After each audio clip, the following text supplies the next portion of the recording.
giúp ong chúa chuẩn bị sẵn sàng. Phấn hồng.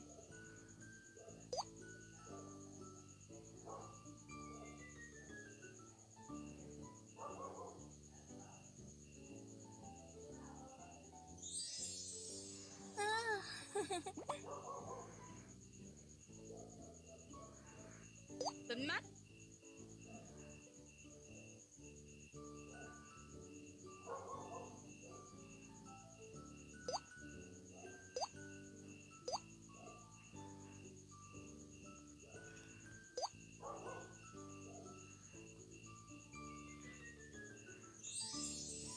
Wow.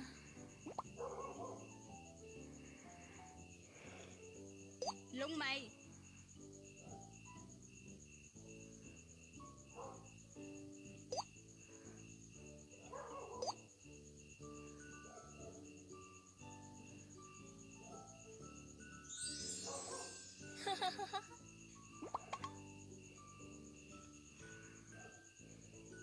Son môi.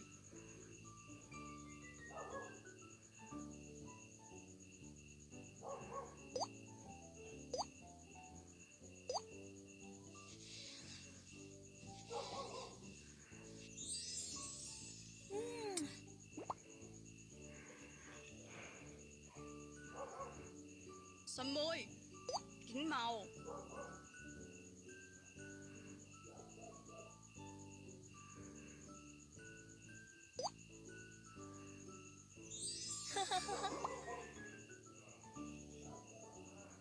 Kính màu. Phấn mắt. Son môi. Lông mày. Lông mày. Lông mày. Phấn hồng. Phấn hồng. Phấn mắt.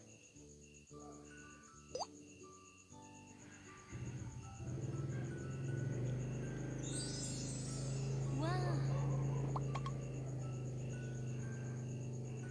Phấn hồng. Lông mày. Lông mày. Phấn mắt.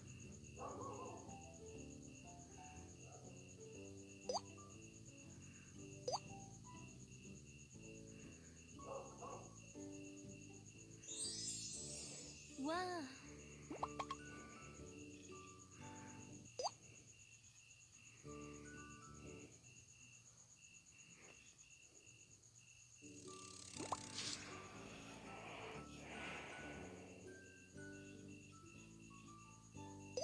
Vương miện. Vương miện.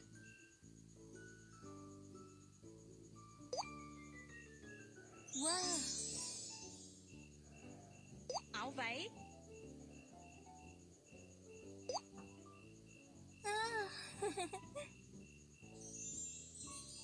Giày.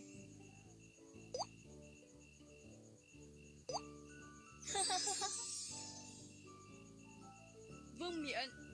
Vương trượng.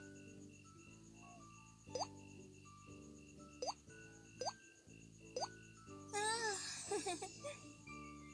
Cánh.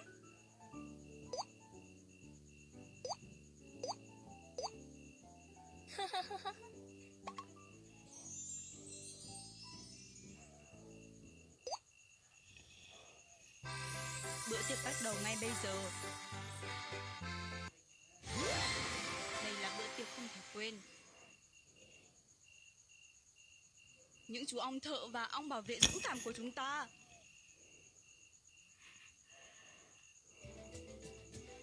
Hãy cẩn thận. Ong bắp cải đang ăn cắp mật ong. Bắn hắn bằng bom đi. Kéo pháo để bắn đạn pháo đi. Cho ong bắp cải biết ai là chủ nhân đi.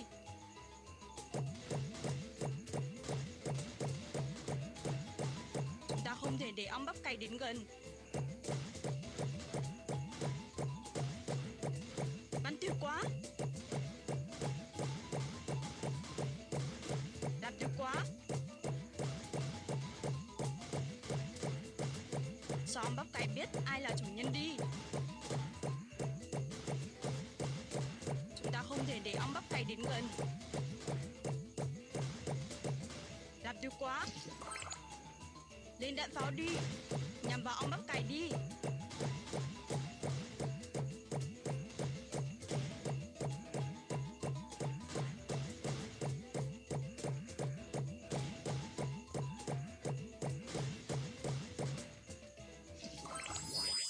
báo ong bắp cày chủ nhân đang ở đây, để nó nhận lấy đi. Hắn sắp bắn mũi kim độc kìa, cháu để tránh đi.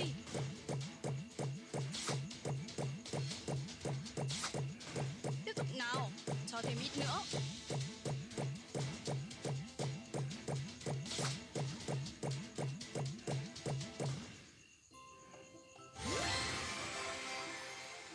Bạn đã đánh bại ong bắp cày, bạn là anh hùng của chúng tôi.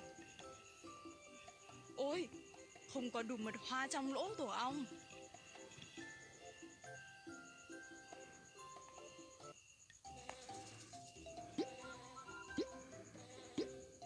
Go! Hoa đang nở, hãy cùng lấy mật hoa nào.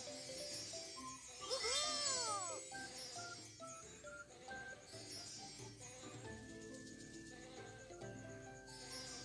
Yeah! Bạn đã có một bình mật ong, tiếp tục nào. Diều ăn ong đang đến, trốn đi.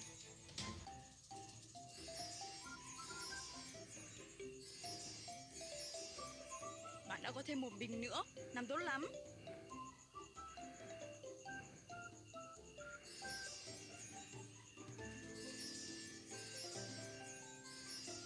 Yeah!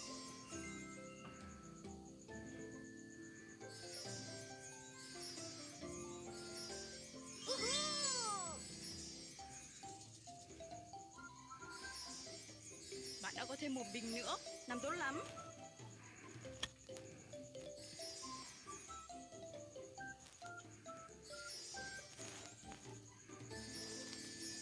Yeah!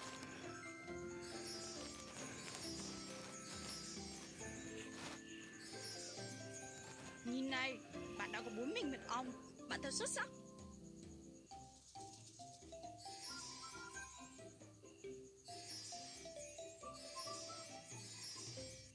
Không còn nhiều thời gian, chúng ta phải nhanh lên. Wow! Bạn thu hoạch mật ong thật giỏi.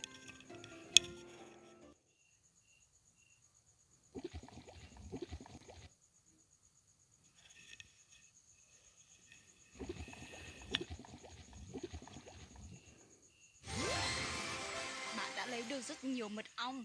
Bạn là một chuyên gia lấy mật ong. Chúng ta là những ong thợ. Chúng ta hãy sửa tổ ong. Tổ ong đang thiếu một vật.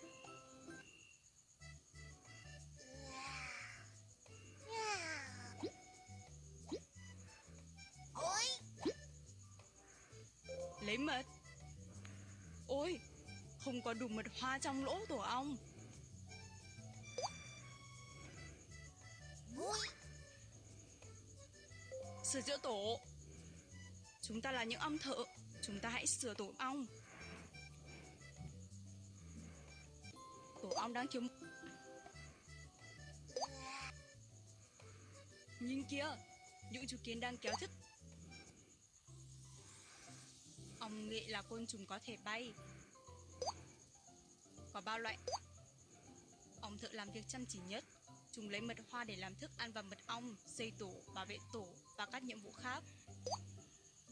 Kiến là một loại côn trùng.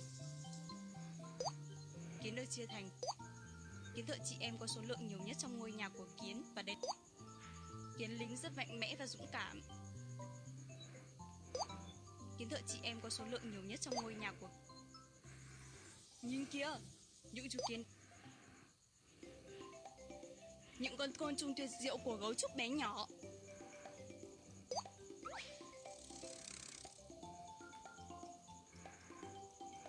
Nhìn kia, những chú kiến đang kéo thức ăn trở về tổ và tổ ong. Ôi! Sửa chữa tổ. Chúng ta là những ong thợ. Chúng ta hãy sửa tổ ong. Tổ ong đang thiếu một phần lớn. Bạn có thể sửa được không? Wow!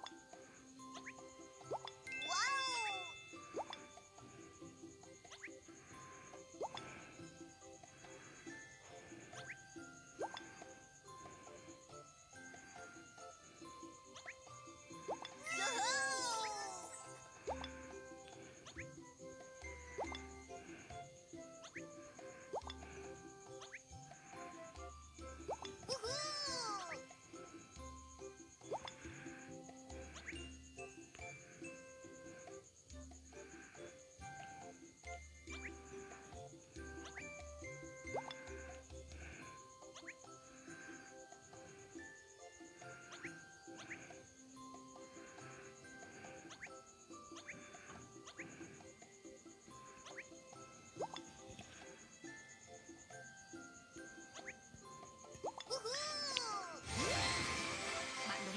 thợ xây tuyệt vời. Tôi là ong chúa, tôi sẽ có rất